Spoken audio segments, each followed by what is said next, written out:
All right, let's just dive right in. Look, every leader out there hopes they'll never have to deal with a major crisis.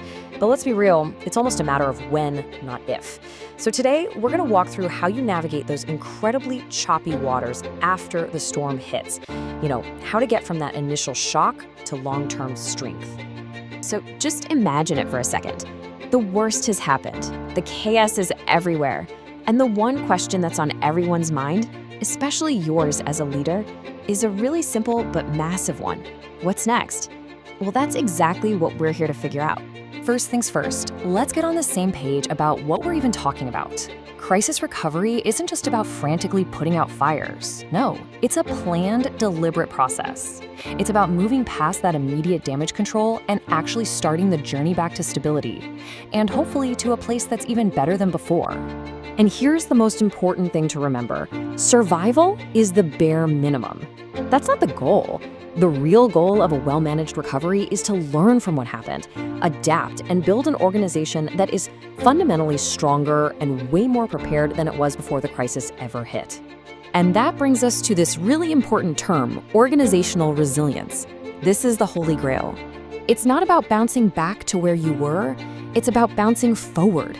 It's that amazing ability to take a punch, learn from it, and use that entire experience to evolve and get better. So how do we actually build that resilience? Well, it all starts with the immediate first response. In those first few hours and days after a crisis breaks, what you do is absolutely critical. This is triage, pure and simple, and you have to be laser focused on your priorities. You've got 3 things you absolutely have to do. Step 1, stabilize operations.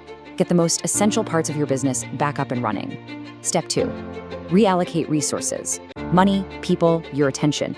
Get everything pointed at the biggest fires immediately. And step 3, manage communication.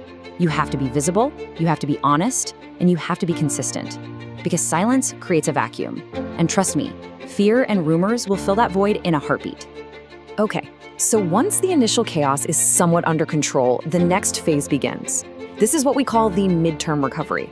And it's really a battle that you have to fight on 2 equally important fronts: taking care of your people and fixing your processes. And I love how this slide breaks it down because it's so true. On one side, you have the psychological front. This is all about your team, their well-being, their morale, making sure they still believe in what you're all doing. Then on the other side, you have the structural front, literally rebuilding the systems and processes that make the whole thing work. You absolutely cannot win if you only focus on one and ignore the other. They're totally connected. This quote just nails it, doesn't it? It's such a perfect reminder. A fixed process with a broken, demoralized team isn't going to get you anywhere.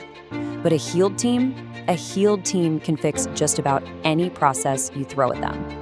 Now, a huge piece of this midterm puzzle is rebuilding trust. And it's not just with one group. You have to actively work to earn back the confidence of your employees, your customers who might feel burned, your investors who are understandably nervous, and even your partners in the community. Each one of those relationships needs its own specific, intentional effort. All right, so now we get to shift our focus. We're moving from just recovering to actually building resilience. This is the long-term, strategic part of the journey where you build a foundation for a much stronger future and make sure the lessons of this crisis stick. This is the pivot. This is where you stop looking backward at everything that went wrong and you start looking forward at how you're going to get it right from now on. The goal isn't to write a report that sits on a shelf. It's to take every painful lesson and bake it right into the DNA of your organization, into your culture, your processes, your whole strategy. And when you do that successfully, you'll start to see these 3 pillars standing tall. First, you'll have a new culture of continuous growth that was literally forged in the fire of the crisis. Second, those lessons will be truly embedded in how you do things every day. And third, the end result is a company that is just fundamentally stronger and more solid than ever before. So let's bring this all together and kind of reframe this whole experience. It's so easy to see a crisis as just this awful negative event, right? The end of an era. But you know what? That's really not the whole story. If there's one thing you take away from this whole explainer, let it be this. A crisis forces you to change. It shatters old habits and makes you question everything. And if you lead through it the right way, it doesn't have to be a tragedy. It can be the single most powerful catalyst for positive transformation your organization will ever go through. So the real question isn't if a crisis is going to happen, it's when. And when it does, how are you going to use this playbook to turn that moment of failure into your greatest opportunity for growth?